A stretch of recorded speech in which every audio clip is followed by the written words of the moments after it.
Welcome to Digital versus Physical Signature Wars, the podcast about the confusing bureaucratic battlefield where some parts of the immigration process have embraced 21st century technology while others remain fiercely committed to ink-on-paper traditions, creating a hybrid system that somehow manages to combine the worst aspects of both digital and analog bureaucracy.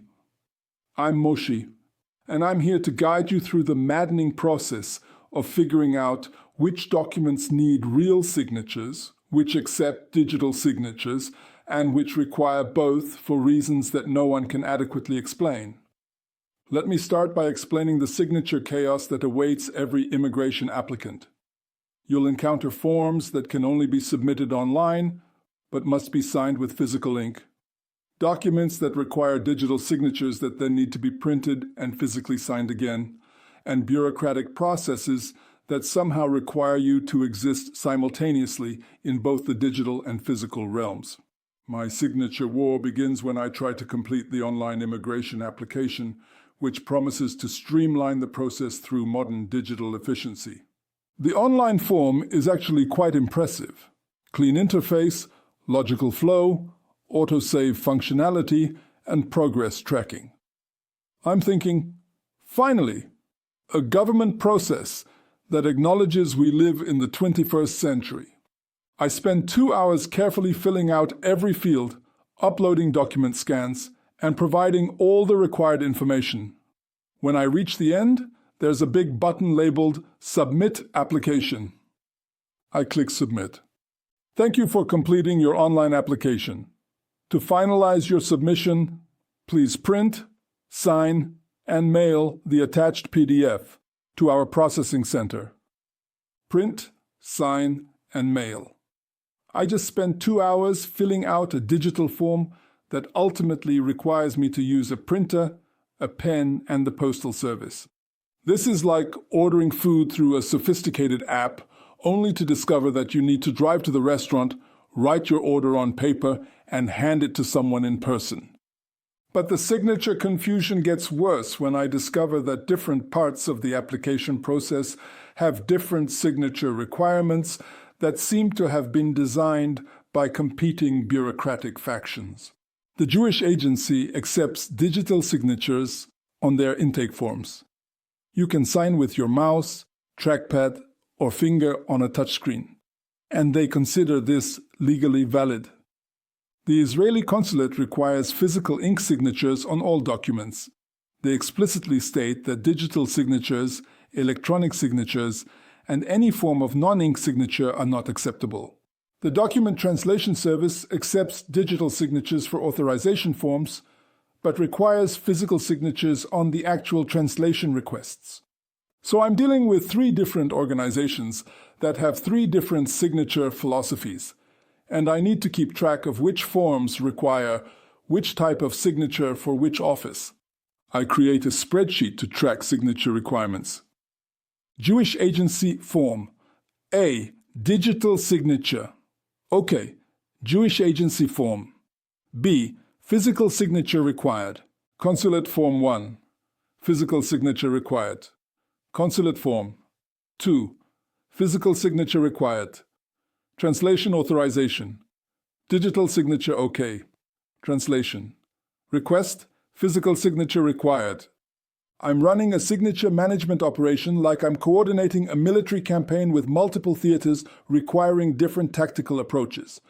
But the real chaos begins when I encounter documents that require both digital and physical signatures for different purposes. The employment verification form needs to be submitted online with a digital signature, but also printed, physically signed, and mailed to a different address for their physical files. So I'm signing the same document twice, once digitally for their computer system and once physically for their filing cabinet. It's like the left hand of bureaucracy doesn't trust the right hand of bureaucracy. The worst part is when digital signatures are accepted, but only if they meet specific technical requirements that nobody explains clearly. Digital signatures must be created using approved software with timestamp verification and encryption protocols. What does that mean? I can sign with my mouse on their website, but is that an approved digital signature? Do I need special software? What's a timestamp verification? I call the Jewish agency. Hi, I need clarification about digital signature requirements. You can sign digitally on our website, but the form mentions approved software and encryption protocols. Do I need special signature software? No, just sign on the website. But what about timestamp verification? I don't know what that means. Just sign on the website like everyone else does. So the people processing digital signatures don't understand the technical requirements for digital signatures. The forms mention encryption protocols that the staff can't explain. Meanwhile, the organizations that insist on physical signatures have their own complications. All signatures must be in blue or black ink. Why? What's the difference between blue ink and black ink for legal purposes? Does the color of ink affect the validity of my signature? Signatures must be legible and match the name on official identification. My signature is basically illegible scribbling that vaguely resembles the first letters of my name. It's been this way for 15 years, and it's what appears on my credit cards and bank documents. But apparently it needs to be legible for immigration purposes. Do I need to develop a new, more legible signature specifically for immigration documents? Can I just print my name instead of signing it? What if my handwriting has evolved since I got my ID and my signature no longer matches? I practice signing my name legibly, like I'm back in elementary school learning cursive handwriting. But then I encounter the ultimate signature paradox: documents that need to be signed digitally, but printed with wet signatures for submission. Wet signature apparently means a signature made with actual ink while the document is on paper, as opposed to a digital signature that's printed on paper. So I need to fill out the form online, sign it digitally to submit it online, print the digitally signed form, sign it again physically with wet ink, mail the physically signed copy.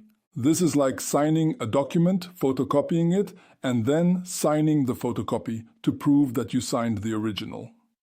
The most frustrating part is when organizations claim to accept digital signatures, but their systems don't actually work with digital signatures. You can submit your form online with a digital signature. I submit the form online with a digital signature. We're sorry, but your digital signature was not recognized by our system. Please print, sign, and mail the form. So they advertise digital capability, but default to analog processing when their technology doesn't work properly. Sound effect: false advertising, technological promises. After weeks of signature warfare, I've developed a comprehensive signature strategy. Always carry blue and black pens. Print extra copies of everything in case I mess up a signature. Sign documents multiple times using different methods. Keep digital signature software ready for organizations that actually support it. Maintain both legible and illegible signature versions depending on requirements. Sound effect: signature arsenal, bureaucratic preparedness. When I finally complete all my applications, I've signed my name approximately 47 times across various documents using different methods, ink colors, and levels of legibility. Sound effect: signature completion, bureaucratic exhaustion. The immigration counselor reviews my submissions and says, "Everything looks properly signed and documented." Thank you. I've become a signature expert through this process. Most people struggle with the mixed signature requirements. Some organizations are more modern than others. Why don't you all coordinate on signature standards? Each organization has their own legal requirements and technical capabilities. Coordination would require more coordination than currently exists. Sound effect: institutional coordination challenges, bureaucratic reality. And that's when I understand that signature wars aren't about bureaucratic incompetence. They're about the messy reality of organizations at different stages of technological adoption, trying to maintain legal compliance while upgrading systems. Contemplative music. Some offices have embraced digital signatures because they're more efficient and legally valid. Others stick with physical signatures because they're more familiar and have established legal precedent. Sound effect. Technological evolution, institutional adaptation. The hybrid system is frustrating, but it's probably temporary. Eventually, digital signatures will become standard everywhere, and we'll look back on the signature wars as a weird transitional period in bureaucratic history. Sound effect, future standardization, technological inevitability. My advice for navigating signature wars. Be prepared for both digital and physical signing. Read requirements carefully for each organization. Keep multiple signature options available, and remember that this confusion is temporary. Sound effect, signature preparation, adaptive strategy. Also, practice signing your name legibly at least once, just in case you need a formal signature that actually looks like your name. Sound effect, signature practice, handwriting improvement. And remember, whether digital or physical, your signature represents your legal commitment to the information you're providing. The method matters less than the meaning. Warm outro music. Although it would be nice if everyone could agree on which method they prefer. Sound effect. Bureaucratic harmony. Aspiration. Signature. Unity dreams.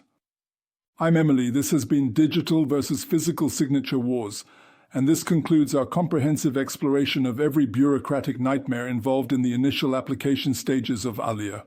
We've covered everything from FBI background checks to signature requirements, proving that immigration is truly a full-contact sport for people who enjoy paperwork challenges and bureaucratic complexity. Until then, may your signatures be forever valid and your ink eternally wet. Final signature sounds. Pen and keyboard harmony. Music fades out. End of episode.